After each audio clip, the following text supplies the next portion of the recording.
بسم الله الرحمن الرحيم. كتاب أنزلناه إليك مبارك ليدبروا آياته وليتذكر أولو الألباب. صدق الله العظيم.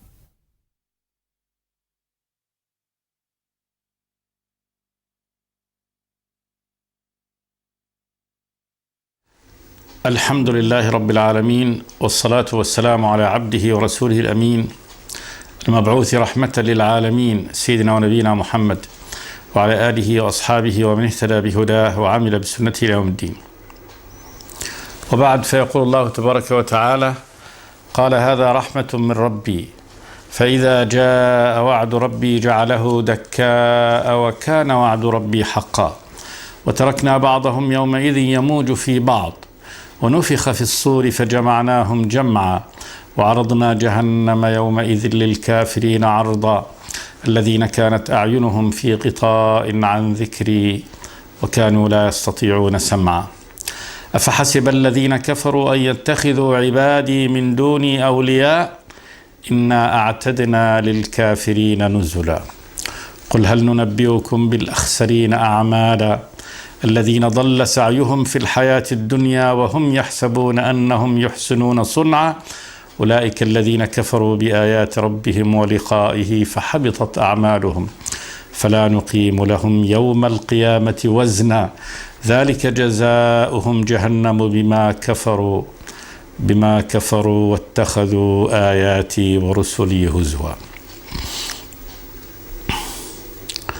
قال هذا رحمة من ربي، قول ذي القرنين عليه السلام، النبي الصالح الملك الصالح الذي حدثنا الله تبارك وتعالى من قصته ما حدث هنا، وأنه ملك شرق الأرض وغربها، وأن سيرته كانت على السيرة المحمودة، وكان آخر فعله الصالح هو ما بناه من السد الذي فصل به بين يأجوج ومأجوج وبين الآخرين. وقد ذكرنا يعني في الدرس الماضي أن يأجوج ومأجوج هم من بني آدم، وأنهم مفسدون كما وصف الله تبارك وتعالى هنا من أخبارهم مع هؤلاء القوم، وأن إفسادهم الأعظم سيكون قرب قيام الساعة، وأنهم علامة من علامات الساعة الكبرى اللي هم خروج يأجوج ومأجوج. وهنا أشار ذو القرنين فقال بعد أن بنى السد بهذا البناء العظيم من هذه السبيكة من الحديد والنحاس، قال هذا رحمة من ربي. لم يفتخر بأنه هو الذي بنى وهو الذي فعل، وإنما ذكر هذا لله تبارك وتعالى تواضعا لله، شأن عباد الله تبارك وتعالى الصالحين ممن مكنهم الله في الأرض. قال هذا رحمة من ربي فإذا جاء وعد ربي، وهو وعده سبحانه وتعالى بالآخرة، جعل هذا السد دكاء وكان وعد ربي حقا بالقيام. قال جل وعلا: وتركنا بعضهم يومئذ يموج في بعض. هذا تعقيب على كلام ذي القرنين أن الله تبارك وتعالى يترك يأجوج ومأجوج بعد ذلك يموجون في الأرض، يعني تأتي موجاتهم موجة إثر موجة، كما أخبر النبي صلى الله عليه وسلم عن خروجهم، وأنهم إذا خرجوا لا يستطيع أحد أن يقف في وجهه، وأن المؤمنين في هذا الوقت يكونون مع عيسى بن مريم عليه السلام، يكون قد نزل عيسى بن مريم وقد أجرى الله تبارك وتعالى إليه خيرا كثيرا، وأن الله تبارك وتعالى يقول له: انحز بعبادي إلى الطور فإني مخرج عبادا لي لا يدان لأحد بقتاله. فينحاز عيسى بن مريم والمؤمنون معه إلى طور سيناء، ويبقوا محصورين فيها في شدة عظيمة من الدنيا، حتى إن النبي يقول: حتى إن رأس الثور لأحدكم لأحدهم رأس الثور لأحدهم، أي في ذلك الوقت 100 دينار لأحدكم، يعني اليوم في حياة النبي صلى الله عليه وسلم من الشدة التي يلاقونها ومن غلاء يعني الأشياء.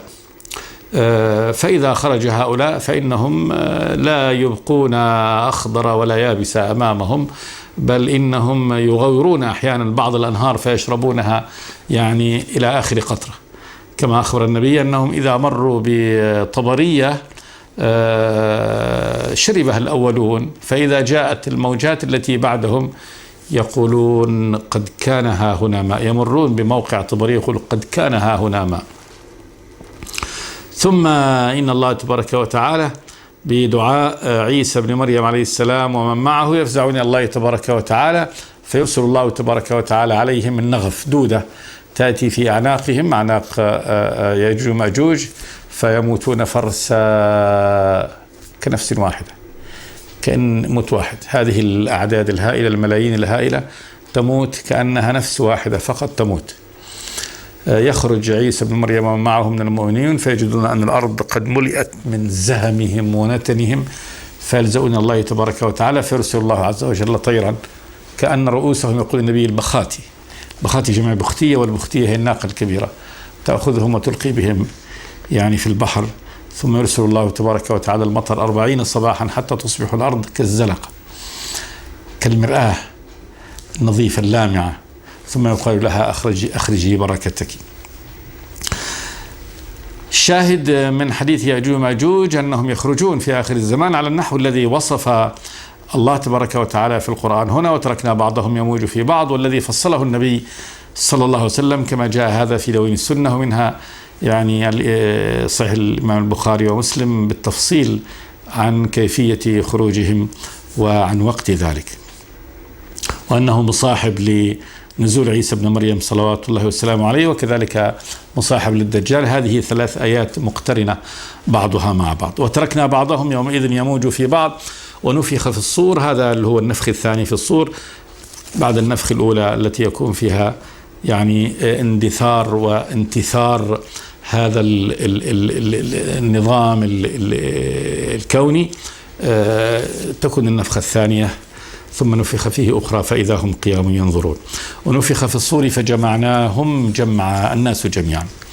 وعرضنا جهنم يومئذ للكافرين عرضا، العرض المشاهدة، أنها تبرز لهم ليشاهدوها، وهذا لزيادة غم الكفار وهمهم وحزنهم، وأن يقال لهم هذه النار، هذا مآلكم ومصيركم. وعرضنا جهنم يومئذ للكافرين عرضا، ثم بين الله تبارك وتعالى يعني السبب في هذا ذنبهم، فقال الذين كانت أعينهم في غطاء عن ذكري وكانوا لا يستطيعون سماع، أعينهم مغطاة عن ذكر الله تبارك وتعالى وكانوا لا يستطيعون سماع، كذلك لا يسمعون، لا ينظرون في آيات الله تبارك وتعالى ولا يسمعون، صمت آذانهم وعميت أبصارهم عن آيات الله تبارك وتعالى. ثم قال جل وعلا في ختام هذه السورة مواعظ عظيمة جدا وبيان يعني الحكمة من كل ما سبق. قال جل وعلا فحسب الذين كفروا أن يتخذوا عبادي من دوني أولياء، همزة الاستفهام، وهذا السؤال هنا للتوبيخ والتقريع وليس الاستفهام. أفحسب الذين كفروا، الحسبان هو الظن، أفحسب الذين كفروا أن يتخذوا عبادي من دوني أولياء، عبادي الذين هم عباد لله تبارك وتعالى كعيسى بن مريم عليه السلام والملائكة وكل من عبد من دون الله تبارك وتعالى. يعني أظن هؤلاء الذين يتخذون عبادي من دوني أولياء يعبدونهم يعطونهم حق الله تبارك وتعالى كما أعطى النصارى حق يعني حقوق الله تبارك وتعالى لعيسى، فقالوا إله من إله يخلق ويرزق ويحيي ويميت، وعبدوه عبادة كاملة أنه هو الرب الإله سبحانه وتعالى. كذلك فعل المشرك العرب في الملائكة، فإنهم قالوا بنات الله وجعلوهم جزء لله تبارك وتعالى وجعلوا له من عباده جزءا، إن الإنسان لكفور مبين، وقالوا ما نعبدهم إلا ليقربون إلى الله زلفى، وتقربوا إليهم بالأعمال وظنوا أنهم شركاء لله سبحانه وتعالى. وكل من اتخذ بعد ذلك ممن سموا بالأولياء أو غيرهم، اليهود في عزير، كثير من جهال الناس في بعض من سموهم بالأولياء والصالحين عبدوهم من دون الله تبارك وتعالى وأعطوا لهم حقوق الله عز وجل. أفحسب الذين كفروا أن يتخذوا عبادي من دوني أولياء، والجواب هنا محذوف لكنه مفهوم، يعني ثم لا يعاقبهم الله تبارك وتعالى ولا يصنع بهم هذا الصنيع، لا يكون هذا لا يعني لا يمكن أن يتأتى هذا، أن هؤلاء الكفار يتخذون عباد الله تبارك وتعالى الذين هم عباده وليسوا أنداده، ليسوا أندادا لله تبارك وتعالى، ليسوا ند وليسوا شركاء مع الله تبارك وتعالى، فيتخذوهم يعبدوهم من دون الله تبارك وتعالى، ولا يعاقبهم الله عز وجل على هذه الجريمة الكبرى، الشرك به والكفر به جل وعلا. أفحسب الذين كفروا ويتخذوا عبادي من دوني أولياء، ثم قال جل وعلا إنا أعتدنا جهنم للكافرين نزلا. يعني هؤلاء قد كفروا بالله تبارك وتعالى، وقد أعد الله تبارك وتعالى لهم جهنم نزلا. النزل هو ما يقدم للضيف عند نزوله، وهنا جهنم ليست نزل، يعني ليست ضيافة، ولكنها ضيافة لهؤلاء الكفار. قيل هذا استهزاء بهم، فإنها ليست رفق وليست مما يقدم للضيف العزيز عندك الكريم، تقدم له الشيء الكريم. لكن هؤلاء الله تبارك وتعالى لأنهم كفروا به سبحانه وتعالى فيستهزئ بهم ويقول ضيافتكم عندي هي هذه. ضيافة الكفار عند الله تبارك وتعالى هي جهنم، وهذا من باب الاستهزاء بهم والاحتقار لهم، كقوله سبحانه وتعالى فبشرهم بعذاب أليم. والبشارة دائما هي الإخبار بما يسر، ولكن أن يكون البشارة بالعذاب الأليم للاستهزاء بهم. إنا أعتدنا جهنم للكافرين نزلا، ضيافة أو نزل. النزل مكان النزول، منزل، يعني أعدها الله تبارك وتعالى بما أعدها فيه من كل ألوان العذاب، من الحيات والعقارب والمقامع من حديد والماء المغلي والزقوم والأشربة المتنوعة في العذاب، كما قال جل وعلا هذا فليذوقوه حميم وغساق وآخر من شكله أزواج، في آخر يعني أشربة أخرى من شكل الحميم والغساق عياذا بالله. فالله يقول لهم أعدها لهم منزلة بما أعدها الله تبارك وتعالى فيه من ألوان العذاب.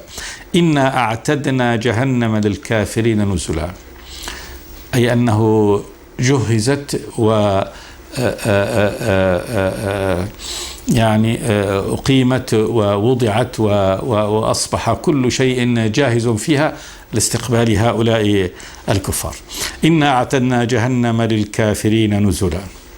ثم قال جل وعلا قل هل ننبئكم بالأخسرين أعمالا الذين ضل سعيهم في الحياة الدنيا وهم يحسبون أنهم يحسنون صنعا أولئك الذين كفروا بآيات ربهم ولقائه فحبطت أعمالهم فلا نقيم لهم يوم القيامة وزنا. قل أي لهم يا نبي الله محمد صلوات الله وسلامه عليه هل ننبئكم بالأخسرين أعمالا؟ دعوة لهم، سؤال يدعوهم، هل تريدون أن ننبئكم نخبركم بالأخسرين أعمالا، يعني أشد الناس خسارة لأعمالهم، لعملوا أعمال كل أعمالهم لا نتيجة لها إلا الخسران. وأصل الخسارة هي نقص مال التاجر، إذا نقص مال التاجر نقص رأس ماله فهذه الخسارة. وهذه الخسارة الحقيقية بقى، خسارة الحقيقية خسارة هؤلاء الذين خسرت أعمالهم، كل عمل عملوه وأملوا من ورائه الربح والخير فكان من ورائه الضر والشر. قل هل ننبئكم بالأخسرين أعماله؟ قال جل وعلا الذين ضل سعيهم في الحياة الدنيا وهم يحسبون أنهم يحسنون صنعا. هذه أكبر خسارة.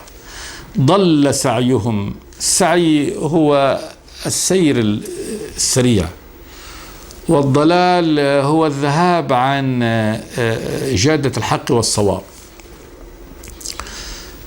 فكل من تاه عن الطريق ولم يعرف الطريق الموصل نقول ضل. ويأتي الضلال بمعنى الاضمحلال والهلاك، كقول الكفار إذا ضللنا في الأرض إنا لفي خلق جديد. ضللنا في الأرض يعني ذبنا وتهرينا واختلطت أجسادنا بتراب الأرض فأصبحت ضالة فيه، ضائعة فيه. ضل سعيهم في الحياة الدنيا يعني أن سعيهم سيرهم ضال، ما هو ماشي إلى القصد وإلى النتيجة التي يرجونها هم منها، وهم يحسبون أنهم يحسنون صنعا، فهم يسيرون إلى غير الهدف الذي أملوه وطلبوه، وهم في ظنهم أنهم يحسنون صنعا. وهذا أعظم ضلال، إن الإنسان يمشي مغرر به ويظن يؤمل الآمال العظيمة في سعيه من وراء سعيه، ثم بعد ذلك يكتشف أن سعيه قد كان إلى ضلال.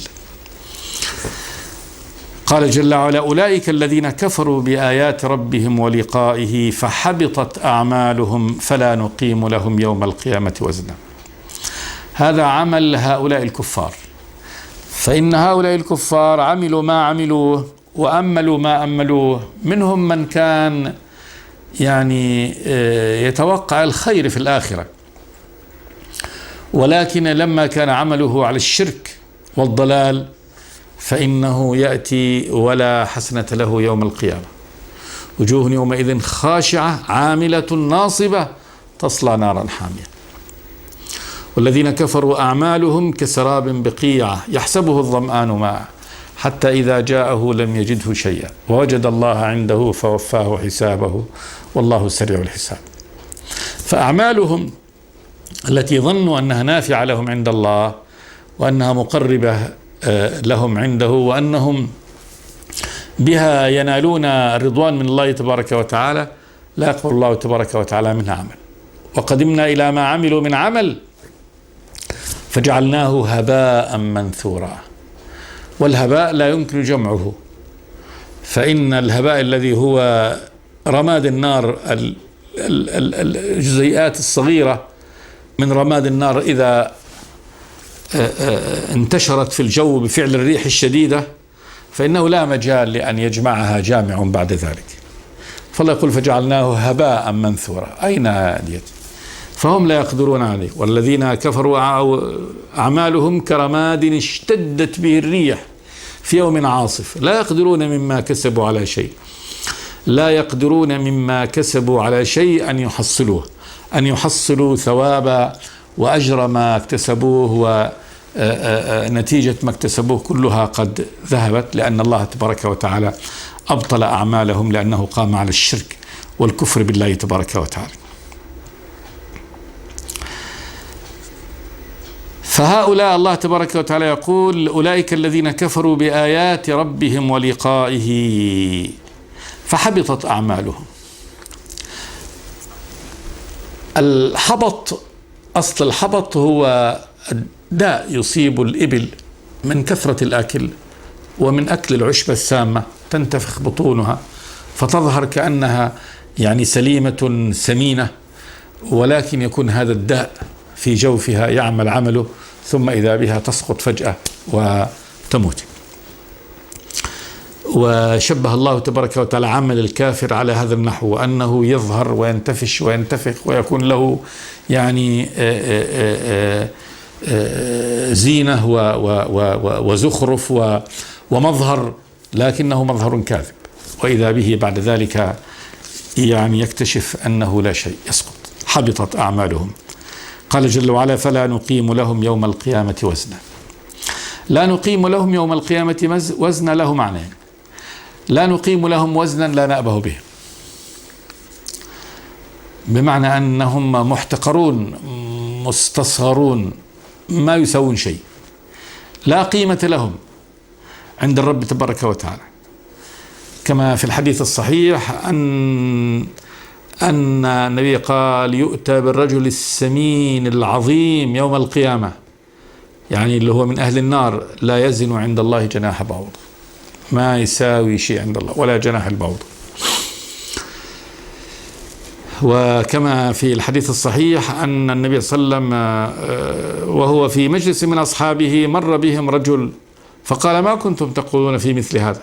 فقال: يا رسول الله، هذا رجل يعني حري إن خطب أن ينكح وإن تكلم أن يسمع له، يعني أنه من أشراف الناس. قالوا: هذا الرجل من أشراف الناس حري، إذا تكلم يسمع له وإذا خطب امرأة يزوج.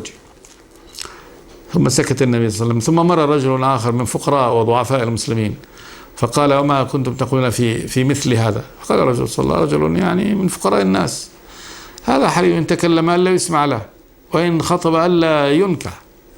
فقال صلى الله عليه وسلم: لهذا خير عند الله من ملء الأرض من مثل ذاك.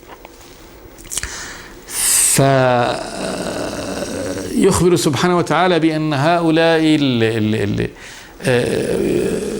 الكفار الذين ضل سعيهم في الحياة الدنيا وهم يحسبون أنهم يحسنون صنعا، أنه حالهم يوم القيامة أن الله لا يقيم لهم وزنا، بمعنى أنهم مستصغرون محتقرون لا قيمة لهم. وكذلك لا نقيم لهم يوم القيامة وزنا، وذلك أنه يعني أعمالهم ليست لهم حسنات حتى توزن، وإنما الذي توزن حسناته وسيئاته هو الذي له شيء من الحسنات له شيء من السيئات، فهذا الذي توزن أعماله. فمن قال جل وعلا في من توزن أعمالهم فمن ثقلت موازينه فأولئك هم المفلحون، ومن خفت موازينه فأولئك الذين خسروا أنفسهم في جهنم خالدون.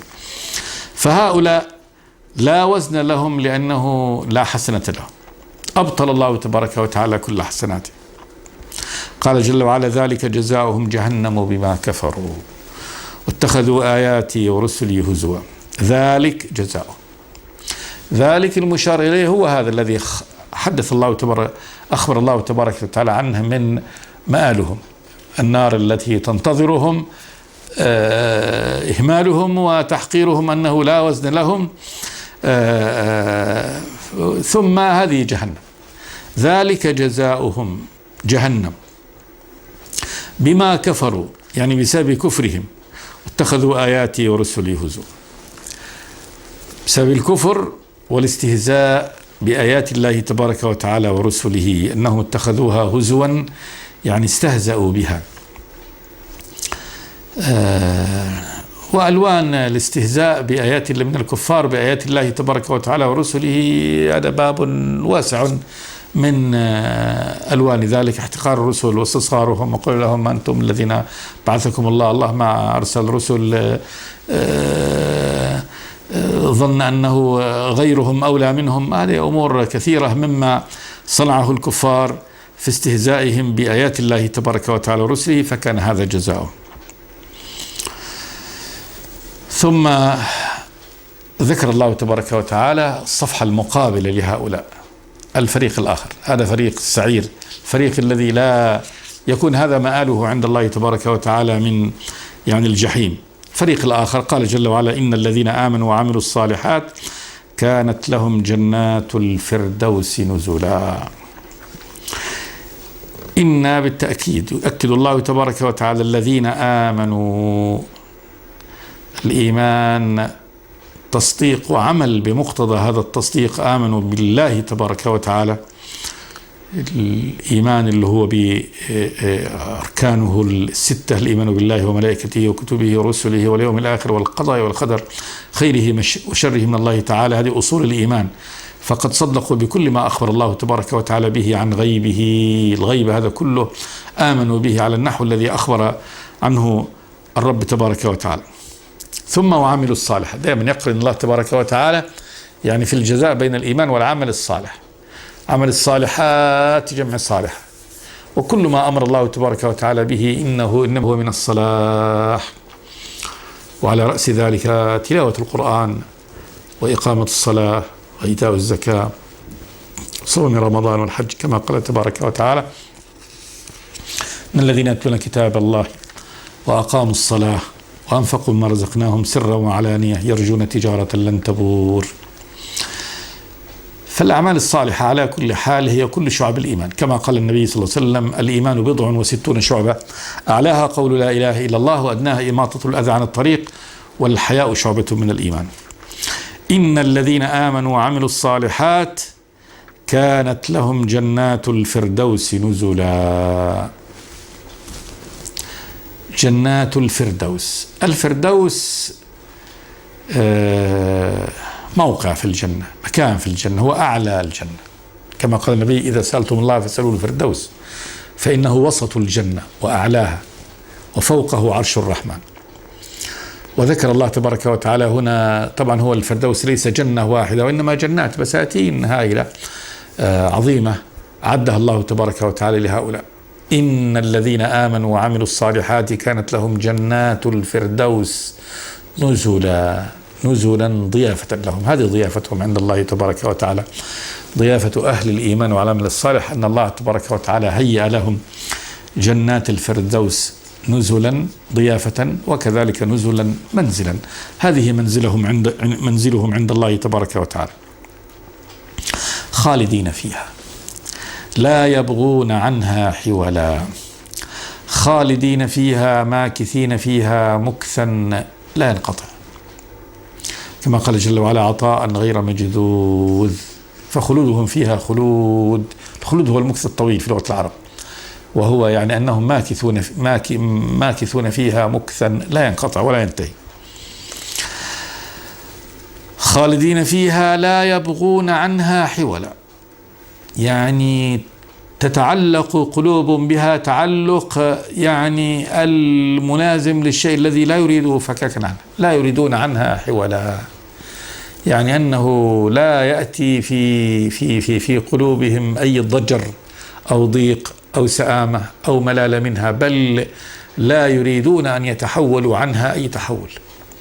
وهذا أمر عظيم، فإن المكث الطويل مثلا في مكان ما بالنسبة لحياة الدنيا قد يمله الإنسان ويضجر، مهما كان فيه من ألوان الفرح والسرور والحبور قد يضجره الإنسان وقد يسأمه يوما ما، لكن الله يخبر بأن أهل الجنة لا يسأمون فيها ولا يصيبهم ملل ولا ضجر ولا سآمة، بل يتمسكون بها تمسكا عظيما جدا ويحبونها من كل قلوبهم، لا يبغون عنها حولا تحولا إلى أي مكان آخر، أن يفكروا في أي مكان آخر أو موقع آخر ليتحولوا عنه. ثم قال جل وعلا: قل لو كان البحر مدادا لكلمات ربي لنفد البحر قبل أن تنفد كلمات ربي ولو جئنا بمثله مددا. في ختام السورة أيضا بيان صفة من صفات الله تبارك وتعالى، وهي مناسبة هنا لما جاء من قصة الخضر وموسى عليه السلام. الخضر الذي يعني أعطى موسى هذا الدرس العظيم جدا، وقال له: يا موسى، في نهاية الدرس لما أراه عصفور يشرب من البحر فقال له: ما نقص علمي وعلمك من علم الله إلا كما ينقص هذا العصفور من البحر، أي بشرب به من البحر. قل لهم لو كان البحر مدادا لكلمات ربي، البحر بكل ألف واللام كل بحار الأرض،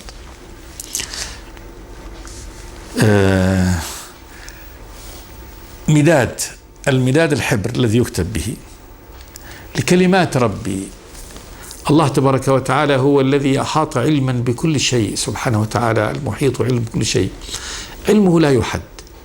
فلو أن الله تبارك لو أن هذا البحر أصبح مدادا ليكتب علم الله وكلماته سبحانه وتعالى،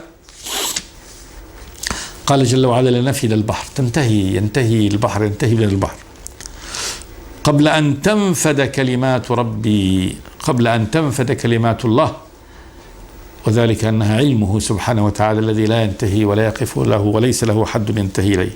ولو جئنا بمثله مددا، ولو جئنا ببحر آخر مثل هذا البحر، بل لو كان هناك 7 أبحر يمدون هذا البحر وأكثر من ذلك، فإن علم الله لا تبارك وتعالى لا ينفد وكلماته لا تنتهي سبحانه وتعالى. لنفد البحر، انتهى قبل أن تنفد كلمات ربي ولو جئنا بمثله مددا. سبحان الرب العظيم الذي أحصى كل شيء علما سبحانه وتعالى، والذي لا يحد علمه حدود سبحانه وتعالى. ثم قال جل وعلا: قل لهم يا محمد يا أيها النبي الكريم صلوات الله وسلامه عليه: قل إنما أنا بشر مثلكم يوحى إلي.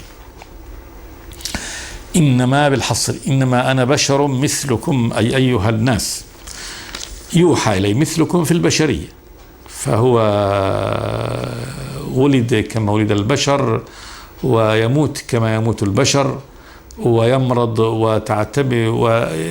وتعتريه ما يعتري البشر من المرض ومن النوم ومن كل شؤون البشر من الطعام والشراب وقضاء الحاجة كله.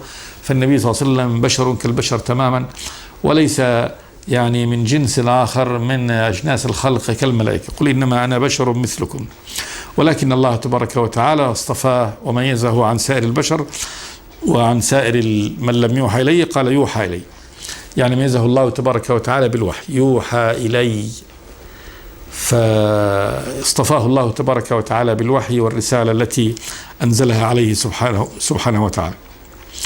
ومضمون هذا الوحي يوحى إلي أنما إلهكم إله واحد. هذا المضمون النهائي لما أوحاه الله تبارك وتعالى لي. يوحى إلي أنما إلهكم أيها الناس معبودكم الذي يجب عليكم أن تعبدوه إنما هو إله واحد، ليس لكم إله غيره. وذلك أن هذه الحقيقة وهذا هو الواقع، وليس هناك ثمة واقع غيره. ليس لكل المخلوقين إله إلا إله واحد، وهو الله سبحانه وتعالى الذي لا ينازعه أحد، ولا شبيه له ولا ند له ولا ولد له ولا كفء له. فهو الأول الذي ليس قبله شيء، والآخر الذي ليس بعده شيء، والظاهر الذي ليس فوقه شيء، والباطن ليس دونه شيء، وهو خالق كل شيء سبحانه وتعالى، وهو على كل شيء وكيل. الله خالق كل شيء وهو على كل شيء وكيل، فكل ما سواه مخلوق مربوب مقهور، ما لا يملك لنفسه نفع ولا ضر، وكل الأمر إليه سبحانه وتعالى، وبيده الملك كله سبحانه وتعالى. فإذا هو الإله وحده، لا إله إلا هو لجميع الخلق سبحانه وتعالى.